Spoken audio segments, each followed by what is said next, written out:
Anita, how's your mental health? Questionable at all times. You know this. Yeah, how's the mental health of your children? Also a little bit tricky. Can I tell you my experience in trying to find therapists for myself and my kids, Mel? Yes, please. Okay, this is how it goes. You ask around your friends and your family for a referral for somebody who's nearby. You finally find somebody who sounds like they might work for your family. You give them a call and you find out that A, they're not accepting new patients, or B, they have a huge wait list. So you start over again and you ask people if they know anybody who would be a good therapist and a good fit. Finally, you find one, you go and you meet with them, and you figure out that you don't actually like them that much. But it's been so much work to find somebody who you can go to in your area that you're kind of stuck with them. Well, do you have any ideas for how to get around this? I do because guess what? I've actually had some therapists that I have found on my own, which involves what you're saying. Sometimes I remember one time I was like 3 hours in the bathtub on my phone looking Yeah. through websites.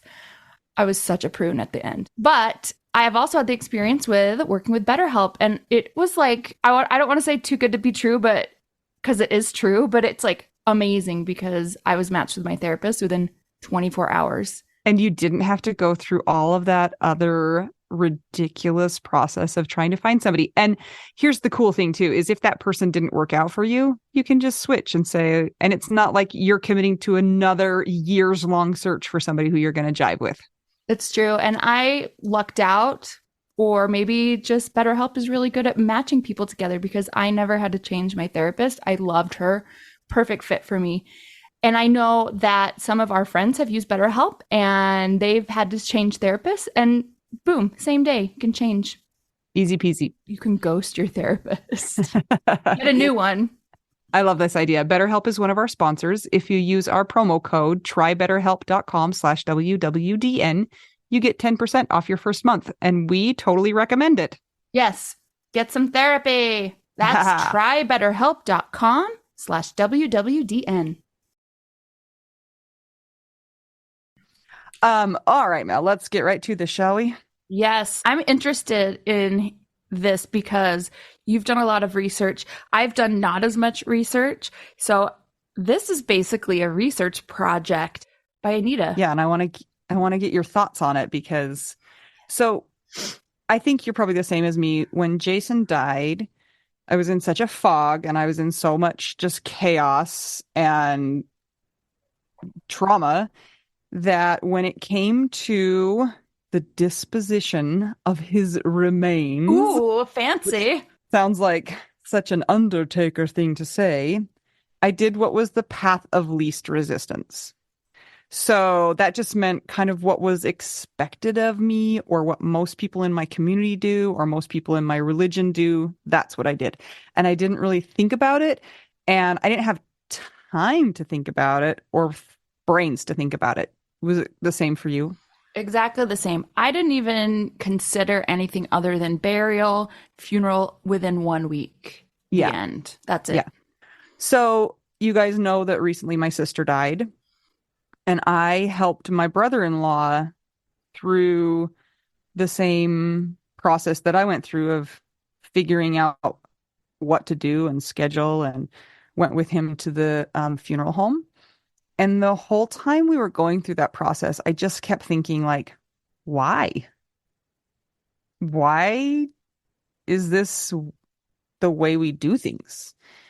It just everything struck me as so weird. And then because I have the brains now, I was able to think like, but why do we do it this way? And so then it just set me off on this path of looking into, like the history of certain ways that we deal with deceased people and some of the maybe like the laws surrounding it, the traditions, the reasoning. And I want to talk to you about that. Awesome. I'm excited for this. The only research I have done into this is, man, I want to say this was probably within the year after Scott died. And the only thing that I have done, which was really helpful, was I read a book called From Here to Eternity Yes, me too. by Caitlin. How do you say her name? Doty. Yeah, Doty, by Yeah. Caitlin Doty. And it was really fascinating. And then I continued on my merry horrifying widow way, and was like, well, whatever. I mean, I buried him in the end. So yeah, I'm really interested to hear what you have discovered, because you and I have talked a little bit about some of these things. Just Mhm. when, like, I remember after you were done helping your brother-in-law, and you're like, okay, but why? Because you and I both use the same funeral home, and so we just had some questions. So yeah, Yeah. let's do it, Anita. Okay. Please educate me. So I read that same book, and I've also read a book a long, long time ago that's called Stiff. And it's by a lady named Mary Roach. And it was all about, it was the strangest book, but so fascinating, what they do with dead bodies. So those are two of the places that I'm drawing information from, and also just the internet, where Yeah. you can find all sorts of information.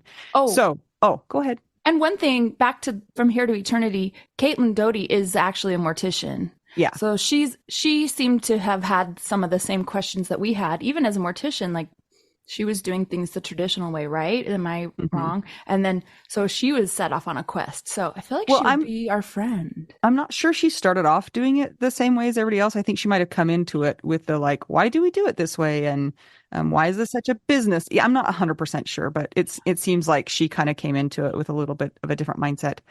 Before we do get started, I do want to say that this might be a little bit hard to listen to because, like me, we all made choices, right? And we did the best we could with the information at the time. And now I look back on it and I think maybe I wouldn't have done the same thing if I had the information that I have now, but we can't change it. I mean, I could, but that would be like a lot of effort and it's not worth it to me. But I mean, Yeah. possibly. Yeah, I mean, this is maybe for people who are considering their own future death. Oh my gosh. Yeah. Or, if they find themselves in this situation again and they have to make decisions. I know that I would do it the same way, because I mean, I wasn't married to Scott very long. It was also what his family's traditions were. Hmm. So I feel like that's, you know, That's, I'm settled with what happened. But for my own death, I've totally done a 180. So yeah. Well, and it might also just be something that you've been curious about and wonder about also. So don't beat yourself up if you feel like you learned some of these things and you think, "Ah, well, why was I sucked into the machine too?" Because that's how it's designed to be. So, yeah. all right, here we Okay. go. Go.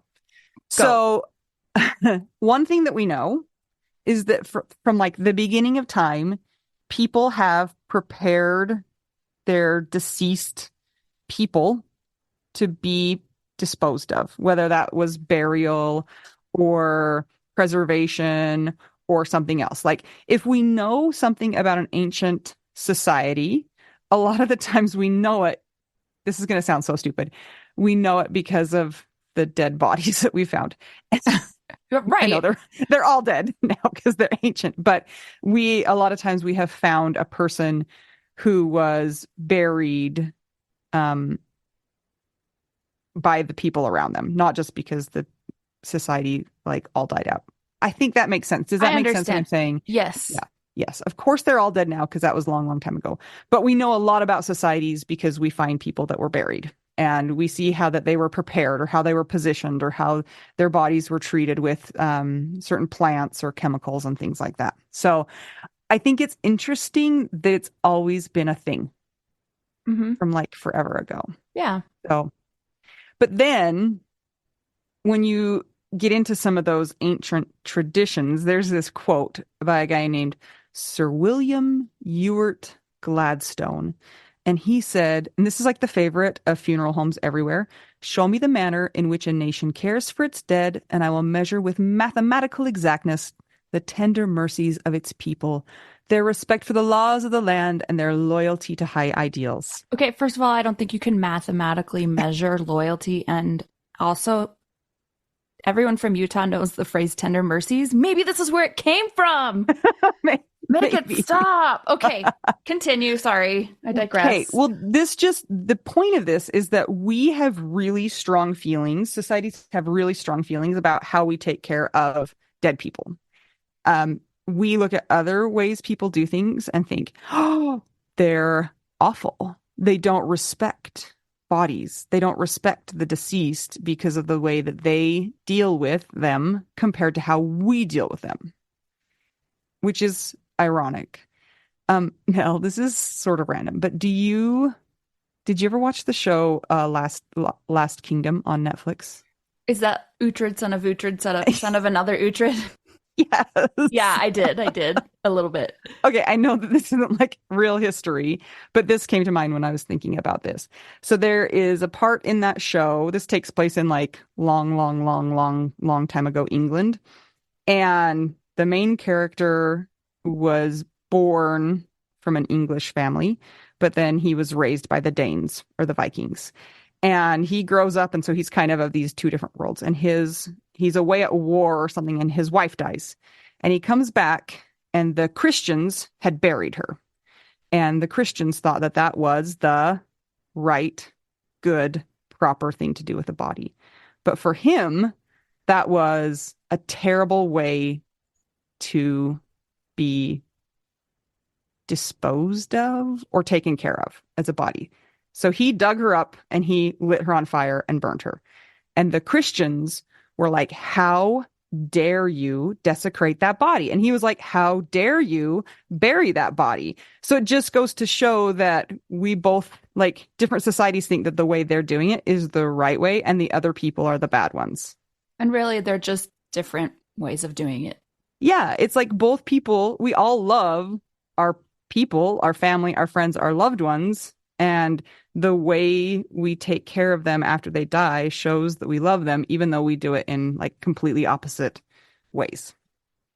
So fascinating. I love human behavior, like studying human behavior, because those are some of those things. Well, and I think everybody, if they've spent any sort of time on the planet, will deal with things in the gray area. But also, I think us as widows, we live in even more gray area. And so I feel like a lot of us have, maybe if we have had one particular experience our whole life, the death breaks us open so much that we're able to have room for other people and other cultures or other religions or other death traditions as well. So, yeah. Although sometimes do you think it goes the other way and we become more calcified in our beliefs? Because this is the way I did it, that this must be the proper way to do it. Do you think that happens sometimes? I think it can happen sometimes. It depends on the person, I think.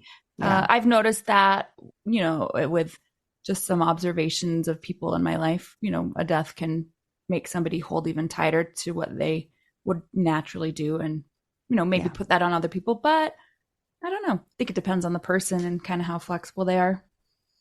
So when I was helping my brother-in-law and we were trying to find a place for my sister to be buried, which, you guys, that's actually like a real issue right now. Cemeteries are running out of physical space to bury people. And it's so bizarre. So as we were trying to navigate that system, I was like, why do we bury people? And then it got me thinking back to like the olden days, and I think that the early disposition of bodies was influenced by two factors. The first was your religion, your belief in gods or a higher power and an afterlife. And two was practical matters. So if you lived in a place with really rocky soil, or it was frozen, the ground was frozen for 10 months out of the year, and you actually could not dig a hole for a body to go into, then you're probably not going to bury a person. You might gravitate towards a different way to deal with human remains. And then also there are places where there's no trees. And so you can't cremate or burn because it would just be too costly. Like there's not the environmental ability to do that. So, like, if you don't have firewood, you're not going to burn. And then there's the really practical issues that we don't really deal with now, but were like a big deal back in, I only think of like the pioneer times because I'm from Utah and that's all we think about is the pioneers. You didn't want animals eating your loved ones for some reason. Although some societies do want animals to eat their loved ones. And then there was the issue with like transmission of diseases and the taking care of like remains that are decomposing. Like it's a practical issue that they have to be dealt with. You can't just ignore it.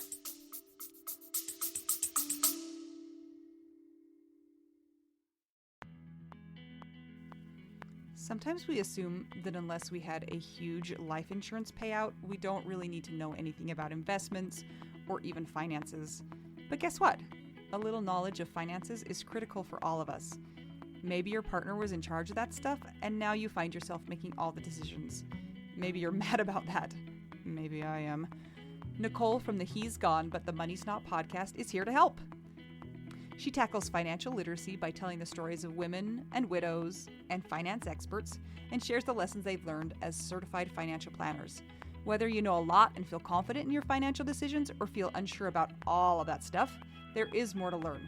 Listen and subscribe to the He's Gone But the Money's Not podcast on all podcast platforms.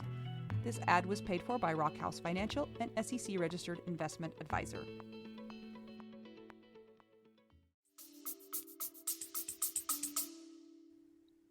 I have a question for you because this is something that I have thought of. I mean, even just growing up, we grew up in a religious community and we still live in Utah, and we have a lot of friends who are Christian or Jewish or atheist or something else, or or Buddhist or what have you. And I know that growing up, the things that I heard in my community were, you should not cremate somebody because then when the resurrection happens, how will your body get put back together? But then I have another question, because a lot of my Catholic friends, they cremate their person. Like, there's so many Christian religions, and so to get into the depths of what each one believes would be really hard. So we're just going to do our best to understand and kind of do a blanket general statement about, the belief in resurrection.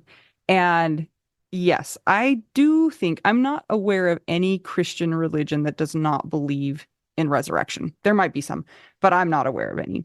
So yes, I do think that that's a big factor in deciding how a person was taken care of. I also have another question, because there are some caveats to that.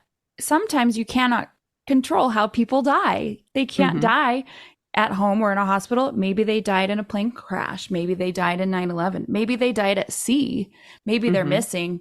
So those are kind of some of those topics where it kind of, there might be a caveat, I guess, to the religious practice. Did you find anything about that?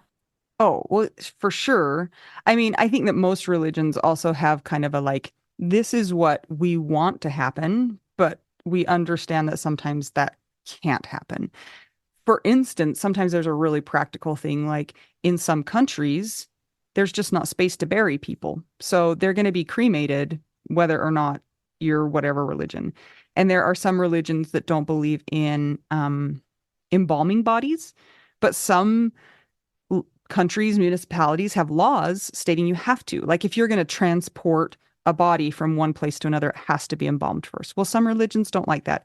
So through my research, I found that most religions have we don't want you to do this unless you have to, basically, for whatever reason, for law or, because of circumstance. But what you brought up is totally pertinent, because the way that people historically took care of their dead loved ones or their family and friends, that was a big part of it. For instance, you wouldn't want to cremate somebody because it makes it hard for them to be resurrected. Or on the flip side of that, some people believe that if you were to bury a body, it traps the soul within the mortal remains. And so the only way to release that is to burn the body. And some people believe that through a religious perspective, that energy needs to return to the earth, and that's how the soul is released. And then there's lots of people who don't have a belief in a god or a higher power like that. And it's more energy systems and, returning to the earth. So, but I think that we've kind of moved away from a lot of those things, because a lot of those practicalities we don't have to worry about anymore. We have backhoes to dig holes. We have, ways to get around a lot of that stuff. We don't use fires from wood to burn, to cremate people anymore. You don't. Well, I'm just kidding. that you know of, Mel. Yeah, Um, yeah. there are a few places that do that, but it's very, very, very rare in the United States. I mean, there are still probably places around the world, but I'm just saying, like, we've moved beyond a lot of those practical concerns. And I think we've moved beyond a lot of those religious concerns too. So why do we still do things the same way that we always have? Is the weird thing to me. Tradition. Tell me everything. Well, I also think about back in the pioneer days or the olden times, The 1800s. the 1800s, the 1700s. It felt comforting to think that your family was still together, even if they were buried in the ground. Like, Yeah. for some reason, it tied you to the earth, it connected you to your place. But now we're so global. Everybody moves all around the country and around the world, and we have planes and we have, spaceships. So that seems Ooh. like an Yes. interesting thing to still be worried about. And then we have these weird feelings about dead bodies. Like I was saying before, we didn't want them to get eaten by animals. Like that feels hard to think might happen. But what are they doing with their body? Like they don't need it anymore. So why does that hurt and offend us? Yeah. I don't know, but it does. I'm like, ooh, that would make me feel really uncomfortable to think about that. Yeah, definitely. Whereas in other societies, maybe that's not true. Okay. So, um, Continue. okay. So we know that preservation of bodies has taken place like forever and ever and ever. The first we know about it was like 5 to 6,000 BCE in What the does the E areas. stand for? I don't know. Google it. Okay, hold on. Listen, as long as this is like a learning episode, we're going to Yeah, learn we're gonna together, learn you guys. because we used to say BC Just BC. ACDC, right? Oh, the E stands for era, before the Christian era. So I think Uh, the BC used to be before Christ, right? Now it's yeah, before the Christian era got or it. Okay. before the common era. Oh, Ooh. okay. Well, a long time ago. How's that? And that was in like Peru, Chile, what we now know of there. That's like the first evidence we have of that. And then, of course, what person doesn't know about the Egyptians? Like, I used to be so fascinated with the books on how they mummified people. Did you ever read those? Ooh, no. They had like picture books and they'd be like, they take their brains out through their nose. And I totally pictured it as like a spaghetti noodle that they would pull their brain out and it was like one really long spaghetti noodle. Whoa, that would be Okay, really interesting. No, that's but not that's I not your experience. no, but my experience, I have been to the Louvre and there are mummified cats and other mummified things there. So I am interested in learning how they do those things, but I've not read a book on it. Oh, okay. Well, I have a book on it. It's a picture book. I should bring Oh, it to good. you. Yeah, I can do I that. think it's fascinating. Anyway, I always have thought that was really interesting. So I think that the reason for preserving bodies has changed maybe through the years. We know that the Egyptians did it because they wanted to preserve the body so that the spirit could be reunited with it later. So basically, a resurrection, a non-Christian resurrection. And then lots of societies and cultures have done that since. In that book, the From Here to Eternity, do you remember the part where they talked about Tanah Toraja in Indonesia? I don't know. Can you remind me what that is? So they have like they mummify their people, like just at home, Oh, they're is mummified. yes, I do remember this part. Yeah.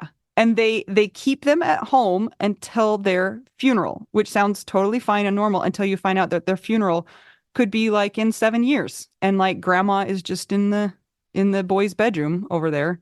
She's mummified and they like change their clothes and they talk to them and And they're still, their body is still there, a part of their lives. yes. Yeah. I But just want to know about the smell. well, they mummify them. So they like do stuff to, I don't know, keep them from decaying, I Okay. guess. But I don't know. Um, so I think this is super interesting too. Embalming. I remember growing up and my grandma, who is the funniest lady, we were eating Sunday dinner one day and she was like, I don't want to be embalmed. And we were like, okay. Um, and she fully seriously told us that the only reason they embalmed people was to make sure that they were dead. Okay. And then this started this great conversation with my entire family about how we shouldn't embalm people, but we should put them, we should put a phone in their casket with them so they can call for help. And then we had this whole funny conversation about how there would need to be an answering service. It would be called the nearly dead answering I service. love this.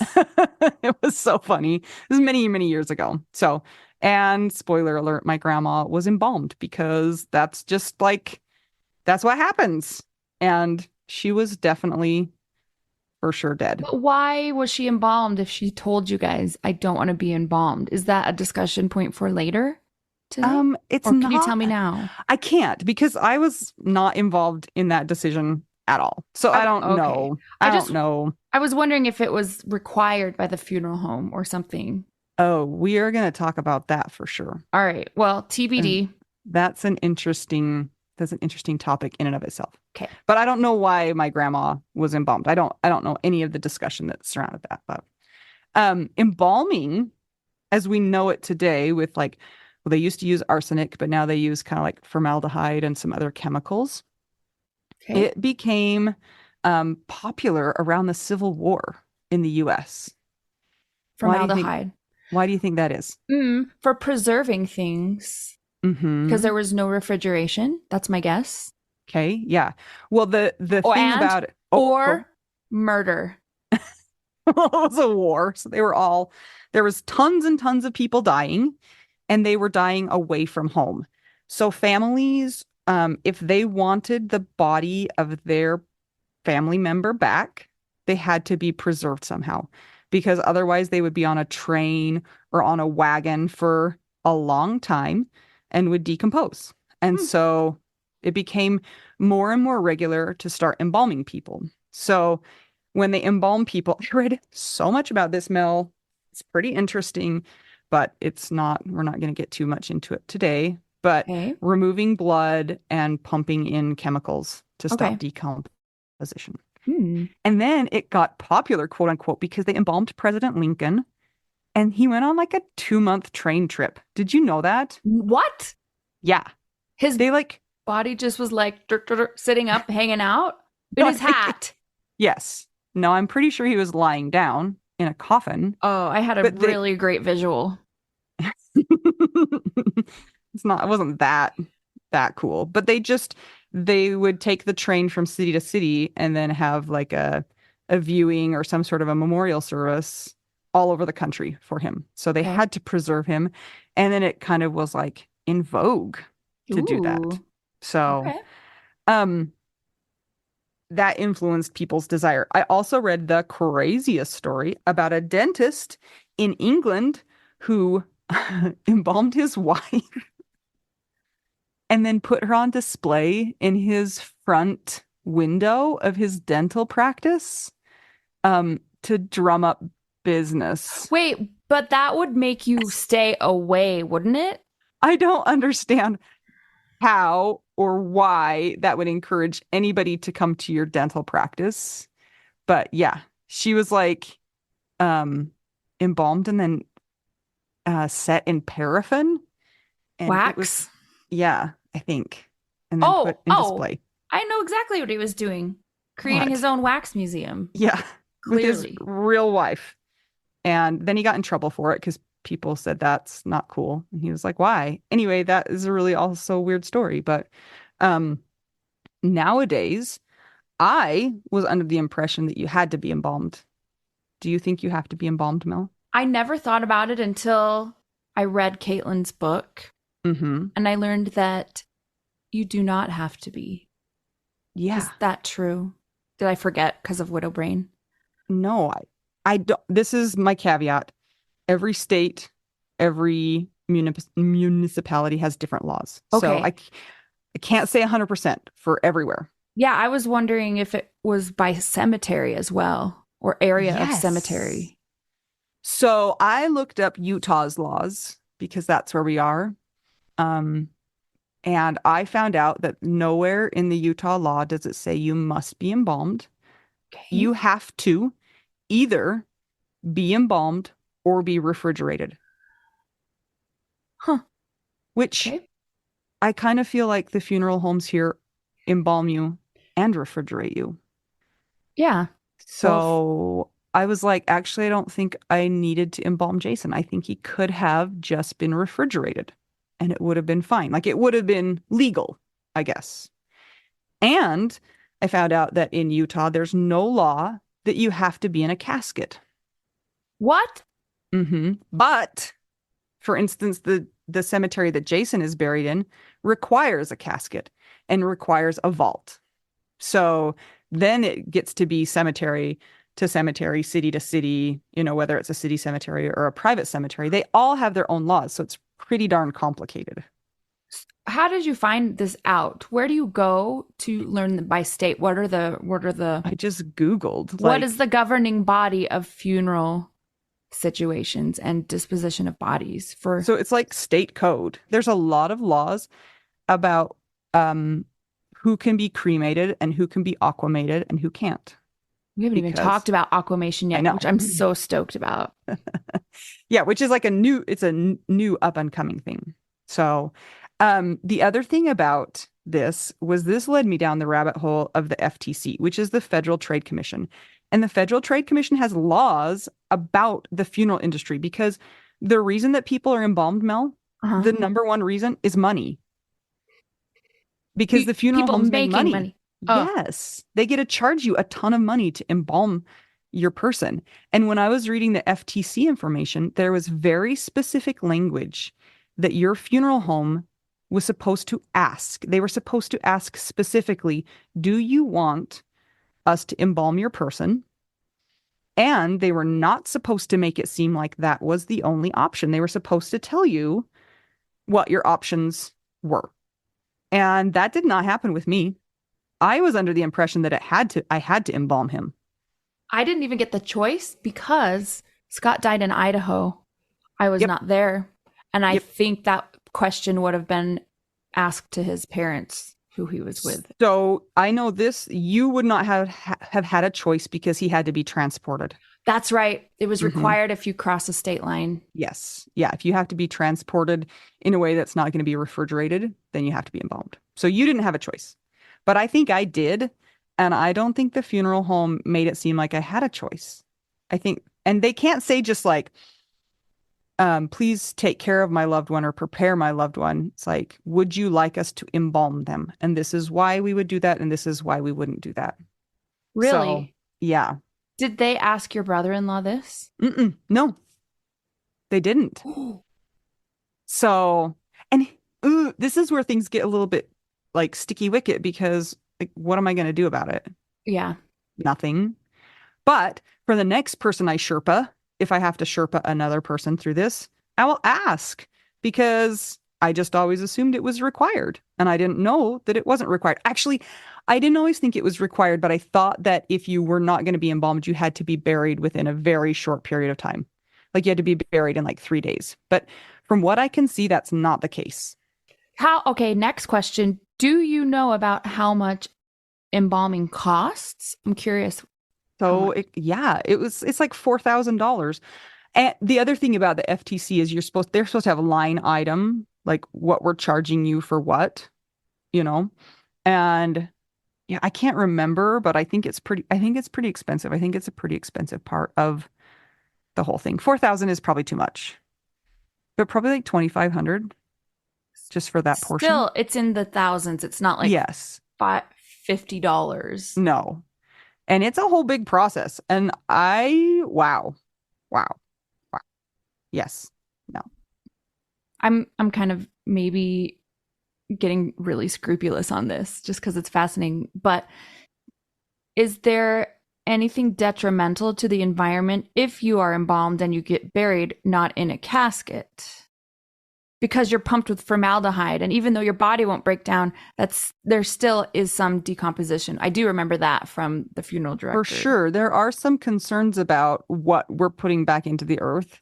But if you're embalmed, if you're in a casket, if you're in a vault, you're not returning to the earth, like not in the general way that we think of as decomposing and returning to the earth. Like you're going to be in that casket, none of your energy is going back to the earth.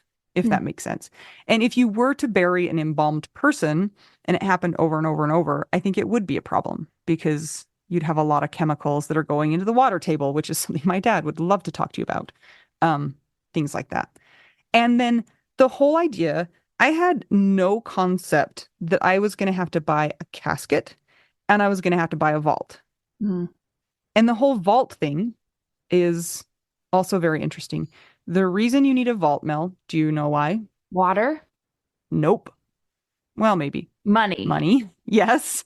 But it's because the groundskeepers don't want the ground to collapse and for it to have little dips that are hard to mow over. Hmm. So that way they don't have to worry about the ground settling around the casket. Okay, wow. Yeah. Fascinating. It's They really it's interested that these things are presented to the grievers and the surviving loved ones, but these are just business mhm. things. Oh, They're not necessarily necessary. so for sure I remember this. And the vaults are required by the cemeteries. So it's not like you have a choice not to have one. But I definitely remember when it was time to pick out the vault, my dad saying, "Do not pay extra for a watertight one. It's not gonna matter." And they make it they make it seem like you want to pay the extra money because you want to take care of your person. Yes, that's what it was said to me. And I felt guilty if I didn't get it because I'm like, well, I don't know the answer, but all of this is stupid. I just picked a casket, which what is going on? I don't know why Scott's even dead. Scott doesn't care what the casket looks like. Now a vault, and then, oh, not only do I need a vault, now you're going to upsell me Hmm. to a watertight one. But then the way that they explain it, it's just like, well, because Scott's cemetery is on a hill, well, then water will come into it, and you don't want that happening. And I'm like, no, I don't want that happening. And I didn't have the wherewithal to think, but he's dead, and it doesn't matter. He's in a casket. That's the thing is like, who cares if he gets wet? You know, Yeah. it still bothers me. Like, I think about every once in a while, I'll be like, oh, it's really cold. Like, Jason's going to be cold. He's dead. So he doesn't care if he's cold. And I don't want him to get wet. But why do I not want him to get wet? I don't know. But it's because we have made it so. We have put our funeral industry around these weird ideas about how we should treat bodies after they're gone. So, really, really, I don't know. It's kind of annoying, don't you think? I think it's super annoying, and it makes me, yeah, I mean, and I can see why at the beginning you said, hey guys, if you've already done these things, like, don't beat yourself up. Because Yeah. now when you learn information, you're like, really? Oh, that would have been nice to know. So, yeah, I totally, it's one of those things where, and it's hard because, like, our funeral directors, they're nice people. They used to be our neighbors. Hmm. And then I'm like, guys, I didn't need that. And Yeah. you told me that I did. Yeah. And I'm a young widow now because I had to transport across state lines, pay 2 funeral homes. Now everything cost me $20,000, Hmm. That's so much and money. including Scott's hospital bills, including my wedding ring he didn't pay off, including his knee surgery he had when we were first married. You know what I mean? And so I'm just like, I know people have to make money, but I do Yeah. feel like that I wish I had known. And that's why the FTC has come in to have all of these laws. But NPR did a study on funeral homes, and basically they found that they try and make it really hard. And most funeral homes in the United States are owned by like three or four companies. The one that we used is still one of the only family run ones, which makes you feel a little bit better about it because it's not all going to some like Chinese corporation that owns 60% of them, but it's still a business and they still are going to try and make money. So, fun fact, Mel, do you Yes. know the difference between a casket and a coffin? I hope one includes a vampire. That's my idea. Ding, ding, ding, ding. You got it correct. Serious? No, just like you got President Lincoln's situation correct. Anita, don't trick me. I have autism. I'm literal. Okay, go So ahead. a casket is rectangular and a coffin is pentagon shaped. So Oh, that's, like how it's where like, vampires would be. got it. Cool. Okay, so let's talk about cremation for a minute, can we? Yes. So neither of us chose this as what we did, but so industrial cremation, it used to be that you would build a big fire if you were going to cremate your person and burn them in a fire. Um, but then industrial cremation came about in the late 1800s, and a medical experts got together in Florence, Italy, and they decided that burial was unhygienic. So they pushed for cremation, and that kind of spread to the US in the 1870s as well. And that's when there was like the first industrial cremation in the United States. Hmm. So something that I find really interesting is that it wasn't super popular in the beginning, but it's been rising steadily. So the national average in 1960 for somebody to be cremated was like 3.5% of people were cremated versus buried. And in 2018, what do you think it was? I don't know. 53%. Ooh. So that's a big jump. And they think it's going to just keep getting higher. So I also thought this was so interesting. So this is from a long time ago, in 2014, but which state do you think has the highest cremation rate? And what has the lowest cremation rate? And where is Utah? All right. I feel like the lowest rates would be states that are like Utah, Idaho, um, places like that. Highest, maybe New York. Some of So those. good guesses. And you're on the right track. So Nevada has the highest rate, 75% in 2014. So I bet it's even higher now. Hmm. And the lowest rate is Mississippi, and Utah is 47th out of 50. Do you think it's because the mob was in Nevada and so they wanted to burn the evidence if Oh, they couldn't dump the bodies in Lake Mead? yes. Okay. I was wondering if it's because they're just like sinners in Nevada. Except for that was 2014. So that's Yeah, they really could still dump interesting. them in like Mead. It's what Did you're saying. did it cite why Nevada is such a high rate? Yeah. Well, no, it didn't specifically cite why Nevada was so high, but the theory was that places that are highly religious and highly Christian, burial was more popular. And places that were either no religious, like, or had populations that were different religions would choose cremation. Hmm. But one of the things that's pushing people towards cremation now is cost. Um, in 2010, 1/3 of people reported that the motivation for cremation was how much it cost. Hmm. So, which is interesting because a lot of the companies, cremation almost costs as much as burial. Really? hmm Because Yeah. now they're just like, oh, we're just gonna make sure we don't lose money. Yeah. Basically, like we're just going to charge, and they're going to charge you for things like the box to cremate them in. Yes. Mel just rolled her eyes so hard they Guys, almost fell out of her head. I'm changing my mind because I mean I've changed my mind since Scott has died and I've learned about all these things. And I'm like, I think I would totally do cremation instead of burial because of the cost. And it's dumb. Why would I be spending money?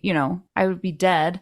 Maybe I won't have money, or maybe I want to give money to whoever is left, which would probably be your children, Anita, since we're Thank widow wives. you. But and then, there are some I know you're going to talk about soon. And now I'm just like, hey, can someone just go dump me at sea? I don't care. Go put my hmm body in the sea. It's free. Feed me to the whales. Also, it's super against the law to do Dang, that. yeah. So if you cremate people and then you spread their ashes at sea, there are rules about that. And I don't think anybody follows those rules. But you're supposed to notify, who is it? Somebody? I can't remember who. But if you spread ashes, you're supposed to do it like 2 miles off of the coast, and then you're supposed to report it to some agency, which, okay, whatever. That's not going to happen. Oh. You're not supposed to spread them on beaches. There's a lot of rules about that, even too. So, which, I mean, I can kind of understand why they make rules about that, but then kind of not, you Yeah. know. Uh, I know that you will definitely get kicked out of Disneyland if you try and spread ashes there, because a lot of people do. well, just don't tell anybody. No, they are watching for that. At the Haunted Mansion, it's a real problem. Are you serious? I am dead serious about that. Haha, no pun Haha. intended. Nice, Anito. So the the Trade Commission also says that the funeral homes are supposed to tell you that you don't need to be burned in a casket, that you can be burned in like a pine box or even a cardboard box, but they still charge you a lot for Wait, that. I thought that you just went on like a grate Mm-mm. and they You have burned to, you. You still have to have a. you have to be in a container of some sort. Otherwise, you would just fall onto the oven. I'm sure you already mentioned this just now, but I think I've just been so shocked that I didn't pay attention to that part. That's kind of interesting. Yeah. I All I right. know I know some of our like friends who that was a big sticking point that they were like, "No, I just want the cardboard box." And they're like, "Okay, the cardboard box is $1,000." And you're like, "Can't we just get it from Amazon?" No. That's got to be a No. big box. So, Wow. yeah. All right. Well, Um okay. Here's the other thing that I think is kind of upsetting, and don't be upset by this. But people think of cremation as being more quote unquote green than embalming and burying in a vault and in a casket. But it's not because two things. Incineration. Incineration, they use tons of fossil fuels. It's not something that doesn't have consequences. So Hmm. it contributes to pollution. So that kind of sucks. And then I hear people say all the time, cremate me and put me around a tree, like plant me around a tree. But all of the nutrients of your body that are gone. Like you are no longer fertilizer at that point. You're basically just You're just blobs of garbage. bone. Yeah. They're supposed to grind up the bones before they give them back to you. They're not supposed to give you any bones that are identifiable. Did you know that? No. Yeah. But Interesting. after somebody is cremated, they actually usually have big chunks of bone. And then they put you in a grinder to try and make those bones smaller. So you can't say, "Oh, that's their finger bone." It's just like a weird chunk. Hmm. So, Interesting. yeah.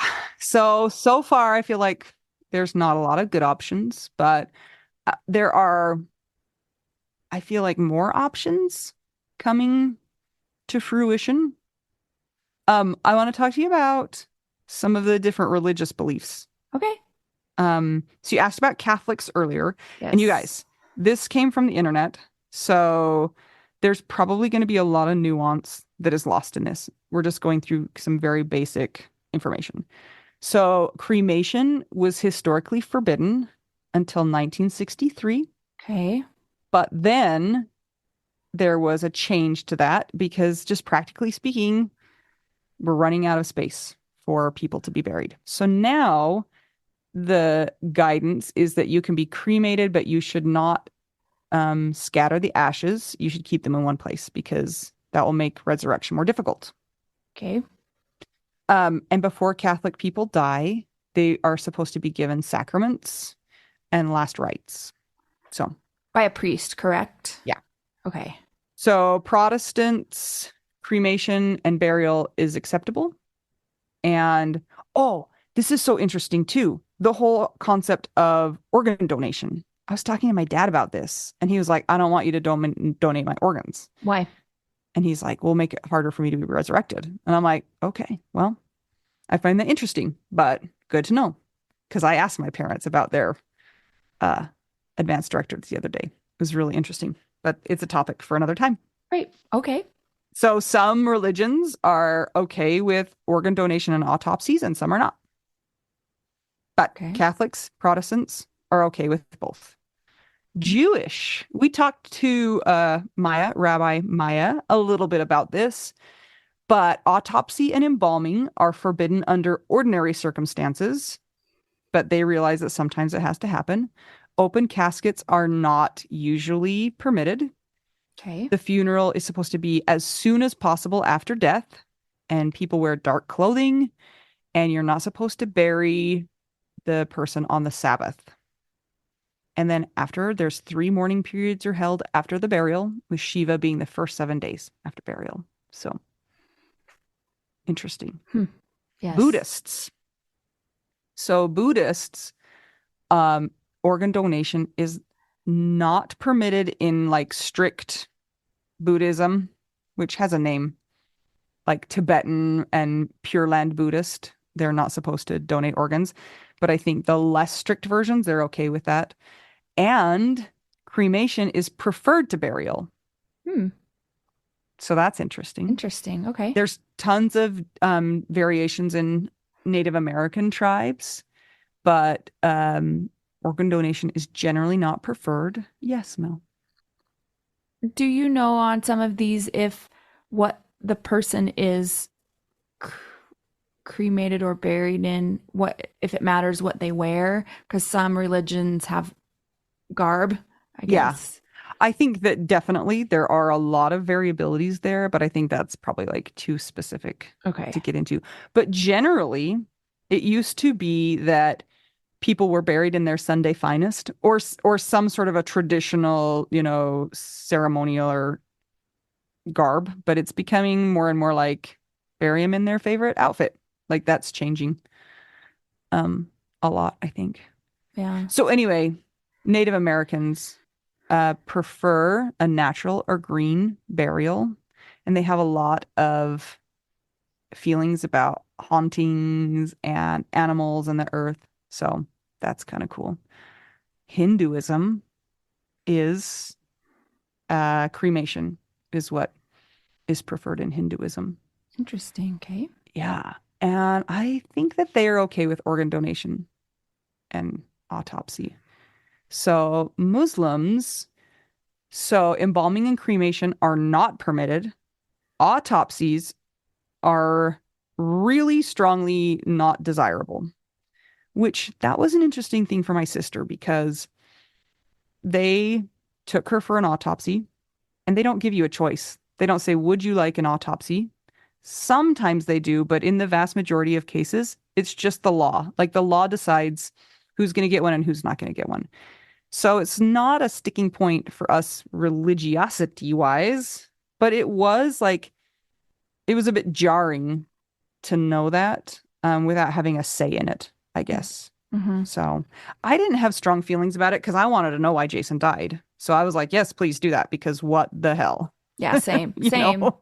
Yeah, but not for her. We kind of knew. So burial should take place as soon as possible, and the men and women sit separately at the funeral, and flowers and excessive mourning are discouraged. So that's kind of interesting. I do know something about this a little tiny bit. Tell me more. Very tiny, minuscule. Uh, I know of some people who are female. Their mother died Hmm. while in a Muslim country, and the parents had just moved over there. So, but the mom was of a Christian religion, and I think the dad maybe was not a practicing Muslim, but because they were there, they were abiding by Muslim tradition, and the female members of the family, because of those traditions, were not able to even watch the burial. Hmm. And not only that, I know that the females were standing outside trying to look in because they're American. They were there in a different country and they just wanted to see their mom be buried. And a stranger walked by them and said, you shouldn't be doing that. That's disrespectful because you're females and you're not allowed to see that. Mm. So somebody from America who and these the children of the couple I think are of either varying religions or no religion. That was an interesting kind of next kind of secondary trauma to the Right. loss of their mom already, because what do you do when the religion is this and this is the practice and then you are not of that religion Right. or that country, but then so that was something I never had thought of. And that goes to back to the very first thing that we kind of talked about, where we look at the other people and say, "Oh, why would you do it that way?" And they look at us and go, "Why? Ooh, why would you do it that way? That's so disrespectful." And you're like, "No, you're the disrespectful one." So, Because this is a part 1 and a part 2 episode, we're going to wrap this one up with the option that currently I would like to do. And that is dun dun dun Aquamation. Anita, yeah. take it away.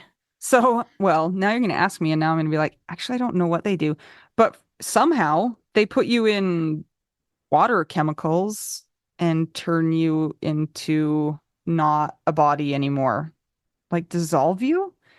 What is it, Mel? Now that I think about it, I don't actually know what they do. One moment, please. Okay, good. How does Aquaman 2 end? Okay. Aquamation uses a combination of alkalinity, gentle water flow, and temperature to speed up the process of decay. So it works in the same way as a natural decay does. Oh, okay. But it accelerates the process. I What think do you end up with, though? I think it's similar to cremation, but it's finer. Oh, okay. Because apparently in aquamation, and I'm not 100% sure on this, but I think that you are fertilizer after aquamation. Like all of your nutrients have not been removed, if I understand correctly. And it's supposed to be less expensive and maybe better for the environment. But I'm not 100% sure. And I think it's not 100% legal in the US. It is legal in Utah with a lot of different caveats. I think it's like 33 states that it's legal in as of now.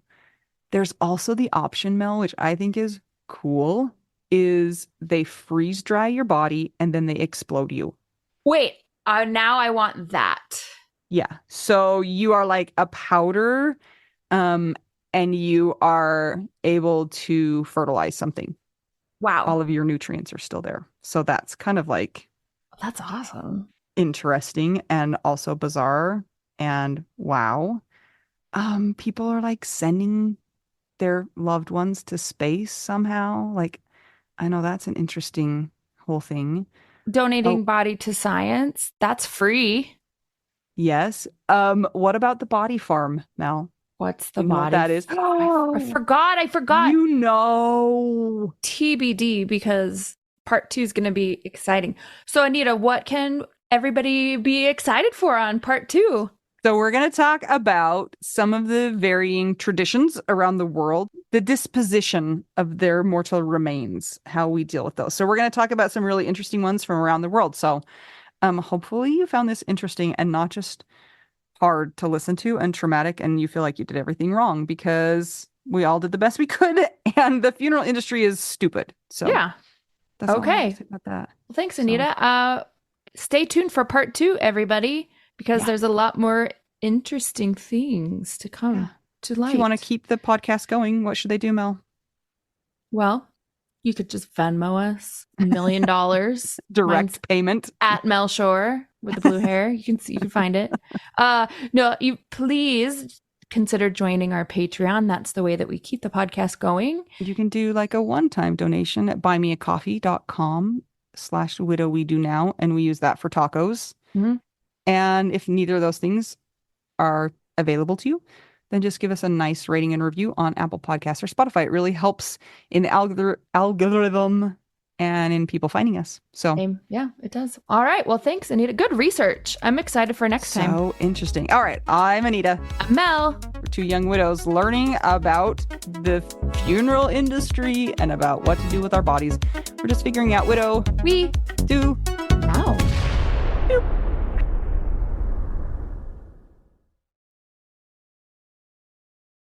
This is my favorite thing to discuss with you. Tell me, what is it? One of my favorite things. I do enjoy tacos and cheese and dogs. This is about how you cannot pay hundreds and hundreds of dollars for a phone plan, especially when you're a widow, your person is dead, you might have kids, you might need another option, and you just want your phone to work, you want unlimited texting and service, and you want it to be like $25 a month.